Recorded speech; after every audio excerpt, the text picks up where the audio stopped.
Morning. Gumawa ako ng ng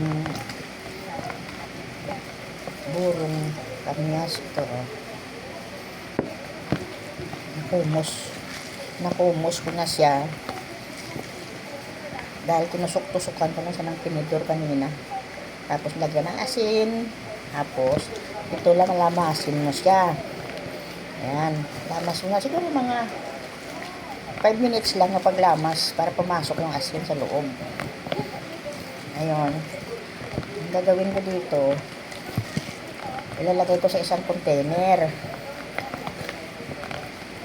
Mga 2 days o 3 days, pwede mo na siya kainin. Nakaubos na nga ako ng isang maliit na container. Yan to eh. Sarap. Halin sa prito. Dali lang ah.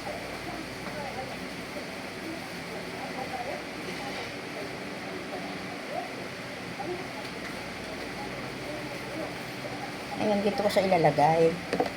Ayan. Dito ko sa ilalagay. Tapos ko na sa gain.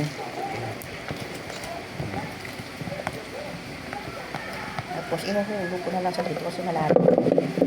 Ayan. Ayan. Oh.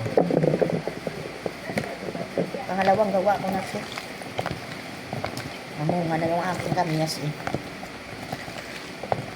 Malaking bagay din to pala. Ngayon ko lang natutunan to gagawin. At wala kang ulam, pwede mo ito ulamin. Lalo pag may prito kang isda. Ay, sarap. Ito na siya, diba?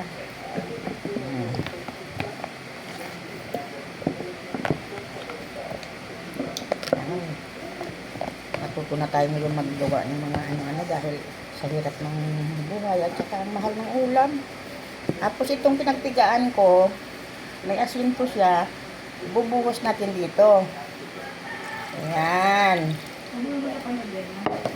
Ayan. Tapos, takpan natin. Okay na. Tapos na siya. Itatago muna natin siya ng mga 2 days. Parang kain na siya. Thank you. Bye-bye.